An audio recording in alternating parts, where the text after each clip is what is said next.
Well, you know, Marcy, we drove all of Allegan County pretty much yesterday and saw a lot of water covering the roads. It's still out there this morning. It's receded a little bit. We're kind of in a black hole, and we're doing this on purpose. We didn't light up the area very much because this is what we're seeing.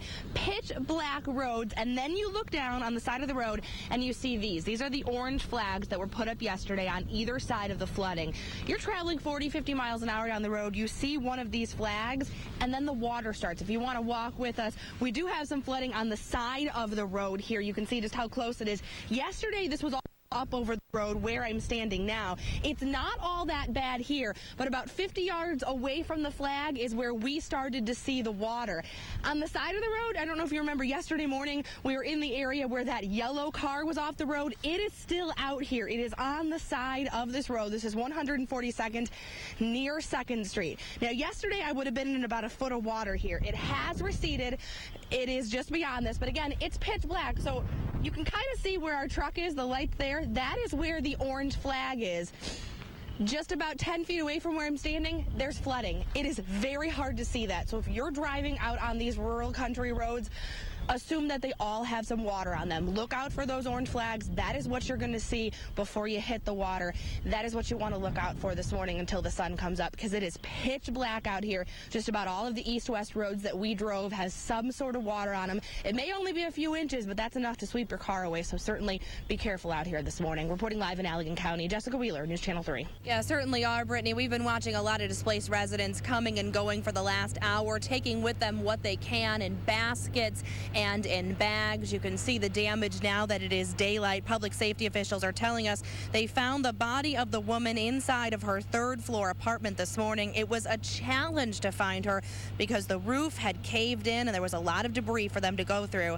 Firefighters are still on scene right now. They're working to find what caused this deadly fire.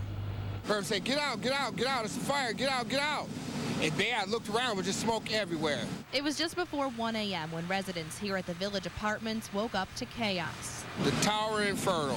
This cell phone video captured by one resident shows just how bad the flames were.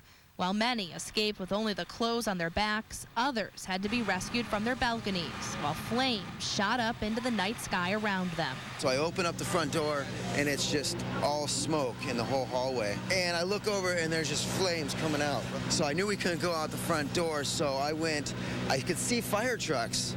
So I was yelling at the fire trucks, "Hey, get us the ladder, get us the ladder." Across the hall from him, a family with 2 young kids was also trapped by the smoke and flames. When I opened the door, it was fog, so we went to the balcony and we got rescued. I was afraid, and I smelled burnt smoke everywhere in the house. The fireman came and he rescued us, and we went down the ladder. We are saved. And while crews worked to stop the fire from spreading, residents went door to door trying to alert those sleeping inside. And then I looked up and I seen this like big orange glare. So that's when I reacted and kind of just got my family up out of their beds and got them to safety. And then I proceeded to try to help the rest of the neighbors in the unit to get out. It was very, very scary. Many of the residents tell us even as smoke filled their building, the alarms inside never went off. And they wonder if working smoke detectors would have made the difference, possibly giving crews time to save the woman who died inside. I think that probably could have helped. Like, if that went off, we might have been able to put a control on this fire more, give people more time to get out.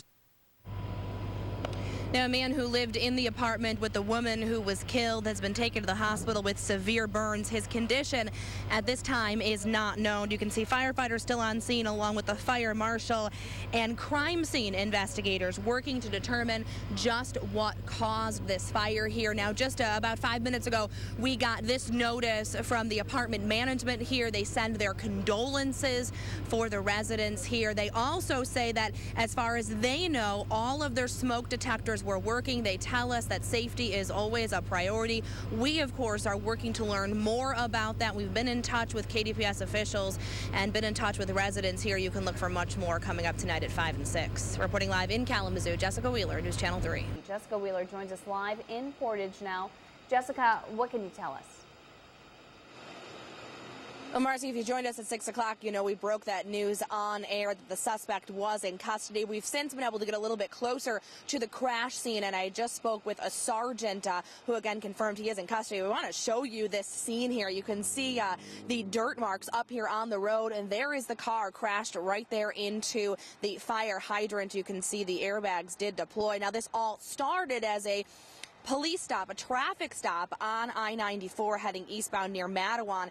The suspect fled and reached speeds of 90 to 100 miles per hour at times, flying up here onto the Oakland Drive exit, where he then again crashed his car right here. Now, we can tell you, like I said, the suspect was caught in the neighborhood on the other side of the highway. He's actually in the back of the police car here right now. The sergeant does tell me he's going to be taken to the Van Buren County Jail for fleeing and eluding police.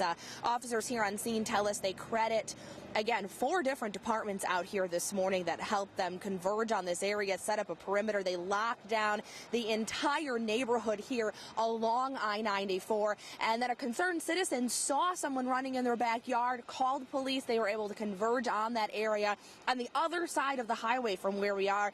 That is when they took the suspect into custody. He went into custody without any incident. And again, he's facing several charges now, heading back to Van Buren County to face those charges. Again, we're going to continue to update you on this developing situation throughout the day. We do want to mention Oakland Drive is open. It does have 1 lane shut down, but it is open. It's going to stay open. Police do expect to clear the scene here within the next hour. Reporting live in Portage, Jessica Wheeler, News Channel 3. The broken stalks and corn cobs laying everywhere show just some of the destruction caused by the car as it flew through this massive cornfield. Firefighters tell us it appears the woman went more than a mile through the field before finally coming out on the other side here of Portage Road. Definitely one for the record books for us. The Sheriff's Department tells us it's one of the craziest crashes they've ever seen. A 53-year-old Vicksburg woman had a medical crisis, causing her to veer off V Avenue and into a cornfield.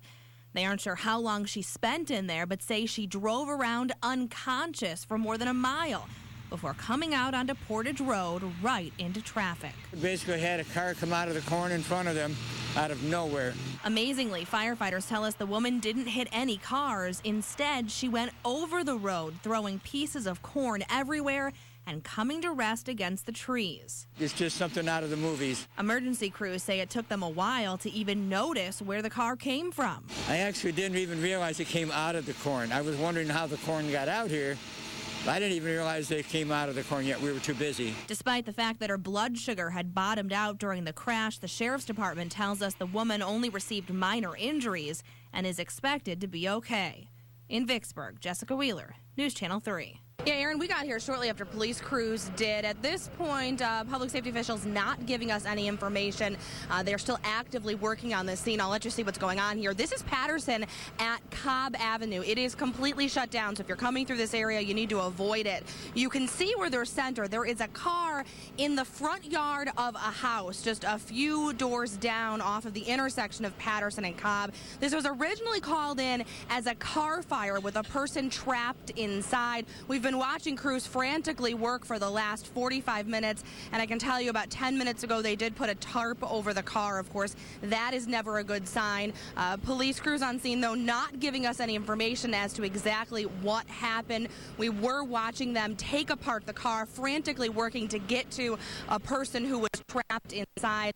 They are still there working, but again, they've slowed down some and they have put a tarp up over the car. Now, I spoke with people who were here on scene, those who live in the area. They tell us they heard a crash and then saw the flames, and then police quickly swarmed this area. Still not exactly sure what's going on, but I can show you. I want to show you. We've been watching the tire tracks here, and there's some liquid going around the corner. We've been watching police crews with their flashlights look at whatever this liquid is and look at these tire tracks, trying to figure out exactly what's going on. We've also seen the door of the car and the headlight are here just off of the corner. Unclear exactly what happened. We don't see another vehicle to see if there was a crash or not. Again, there's a lot of residents here in the neighborhood. They tell us they heard some type of a crash and then saw the flames, but that's the only information we're getting right now. Of course, we're going to be out here on scene as police and fire crews are, and we'll keep you updated exactly what is going on. Reporting live in Kalamazoo, Jessica Wheeler, News Channel 3.